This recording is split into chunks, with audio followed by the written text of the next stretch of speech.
2 ኪሎ አድርጊው።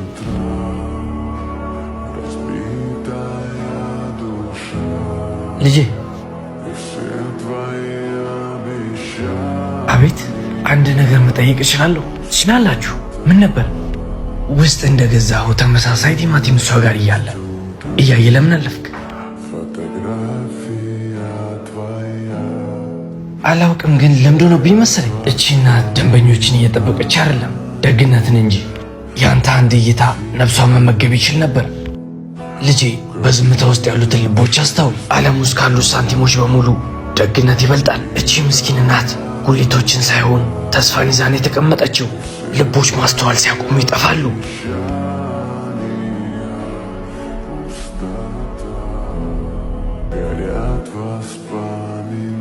ልቦች ማስተዋል ሲያቆሙ ይጠፋሉ።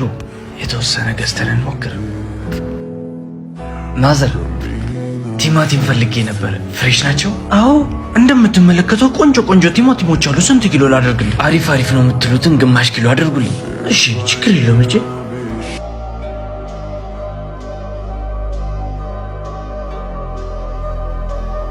እንካዩ። እቺ ደግሞ ምርቃት ናት። እንካ።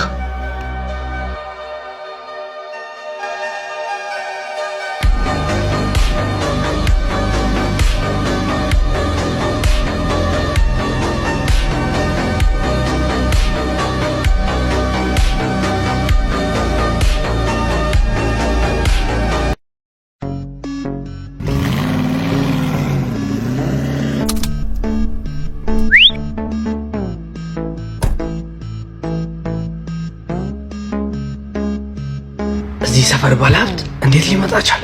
እዚህ አካባቢ ጥሩ ዶሮዎች እንደምትይዙ ሰምቼ ነው የመጣሁት። ፈቃደኛ ከሆናችሁ አንዱን በ1000 ብር ልገዛችሁ ነበር። 700 ብር የምንሸጠውን ዶሮ በ1000 ብር?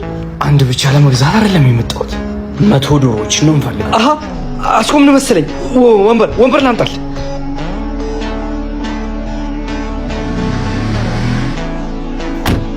በአሁኑ በ1000 ብር ሳይሆን በ3000 ብር ልገዛህ ነው የመጣሁት።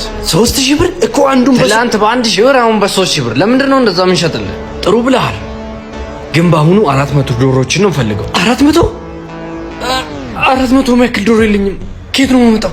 ከሌላችሁ መጨነቅ የለባችሁም።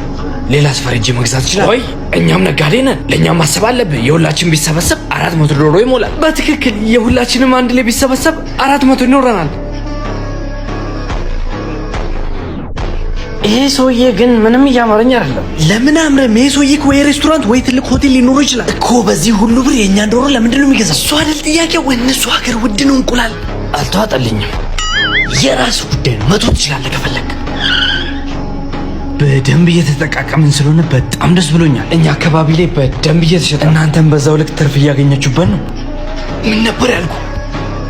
ስለዚህም ዛሬ የመጣሁት ለአንዷ ዶሮ ዋጋ 5000 ብር ልሰጣችሁ። አሁን 500 ዶሮ ከየት ነው የምናመጣው? ያለንን ሁሉ ጨርሰናል። አዲስ ጀማሪ ዶሮ ነጋዴ 4,000 ብር ዶሮዎቹን ቢሰጠው ከሱ መግዛት እንችላለን። 500 ዶሮ በ4,000 ብር? ከአዲሱ ነጋዴ የምንገዛው የአንድ ዶሮ ዋጋ ስንት ብር ነው? 4000 ብር። እኛ ደግሞ ለባለ ሀብቱ 5000 ብር እንሸጣለን። ስንት ብር አተረፈን? አንተ 1000 ብር። እና ታዲያ ትርፋማ አይደለንም? ተከተለኛ ሆነ ሄደን እንግዛው።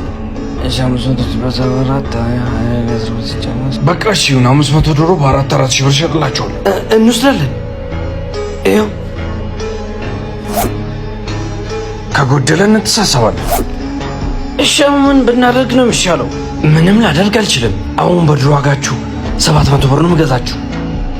ግን እኮ እንደምትገዛን ቃል ገብተህልን ነበር። ምን ማድረግ እችላለሁ? ገበያ ውስጥ ያለው ዋጋ ወረደ። እዛ አካባቢ ያሉ ሰዎችም አልገዛም እያሉ ነው። እኔም በዛ ላይ ከስሬያለሁ።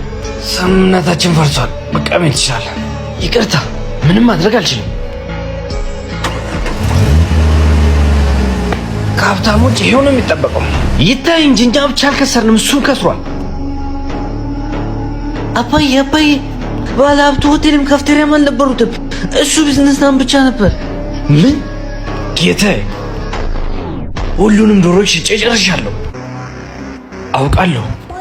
መጀመሪያ እምነታችንን አገኘ። እዚህ አካባቢ ጥሩ ዶሮዎች እንደምትይዙ ሰምቼ ነው የመጣሁት። ከዛም ወጥመዱ አጠመደ። ሌላ አስፈርጄ መግዛት እችላለሁ። ከዛም በጋራገን በደንብ እየተጠቃቀምን ስለሆነ በጣም ደስ ብሎኛል። ከኛ 500 ዶሮዎችን በ1.3 ሚሊዮን ብር ገዛ። ለኛው ራሱ 2 ሚሊዮን ብር ሸጠልን። ስንት ብር አተረፈ? 700,000 ብር።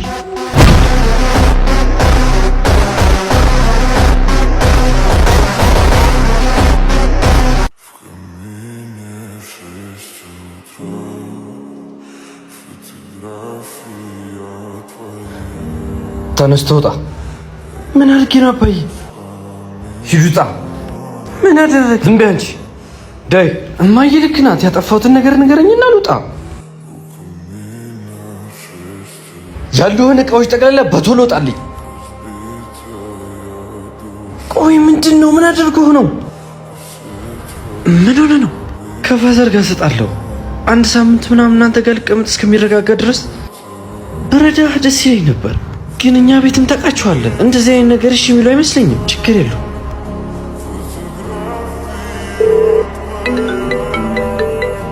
ወይዬ ካያስ ፋሚሊ ሰላም። አጎቴ እንዴት ነህ? ደህና ነኝ። ለሳምንት አንተ ጋር ልቆይ ነበር። ይመቻል? ሳምንት እንኳን ቤት የለውም። እንዴት ይሻላል? እሺ ችግር የለውም። በል እሺ። ሳምንት ልደር የአባቱ ቤት አደረገው እንዴ?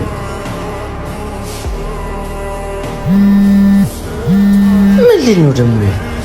ወይዬ ካያ አክስቴ እንዴት ነህ? ደህና ነኝ አክስቴ። አንቺ ጋር ሳምንት ልቆይ ነበር። ይመችሻል? ይህን ሳምንት እንኳን አይመቸኝም።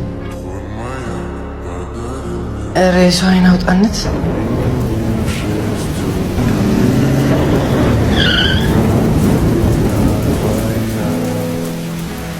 የኔ ልጄ በጣም ይቅርታ አደርግልኝ። ሁሉንም ነገር ቤት አስረዳለሁ። አሁን ና ቶሎ ግባ። ከቤት ወርወር ጣልከኝ አይደል? አሁን ደግሞ ለምንድን ነው የምመጣው? ይቅርታ እንደዚህ ማድረግ አልነበረብኝም። ና ቤት ሄደን ያለውን ነገር በሙሉ አስረዳሃለሁ። የኔ ልጅ አንድ ነገር ለማስተማር ነበር ይሄንን ያደረኩት። ነገር ግን በጭራሽ ከቤት እንድትወጣ አልፈለኩም። ልጄ እርግጠኛ ነኝ ዛሬ ላሉ ጓደኞች፣ ዘመድ አዝማድ በሙሉ ደውለሃል። ነገር ግን ዛሬን ስታስፈልጋቸው ማንም ሊረዳህ አልመጣም አይደል?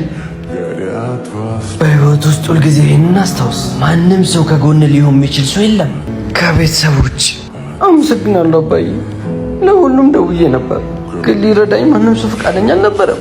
ልጄ አባትህ ጥሩ አባት ነው። ነገሮችን አንዳንዴ በአስቸጋሪ መንገድ ሊያስተምሩ ይፈልጋል። ግን አንድ ነገር አስታውስ፣ ሰዎች ከአንተ ጋር ሊስቁ ይችላሉ። ነገር ግን በምታስፈልጋቸው ጊዜ ሁልጊዜ ከጎን የሚሆኑት ቤተሰቦች ብቻ ናቸው። መቼም ቢሆን ልብህን በሰዎች እጅ ላይ እንዳታስቀምጥ።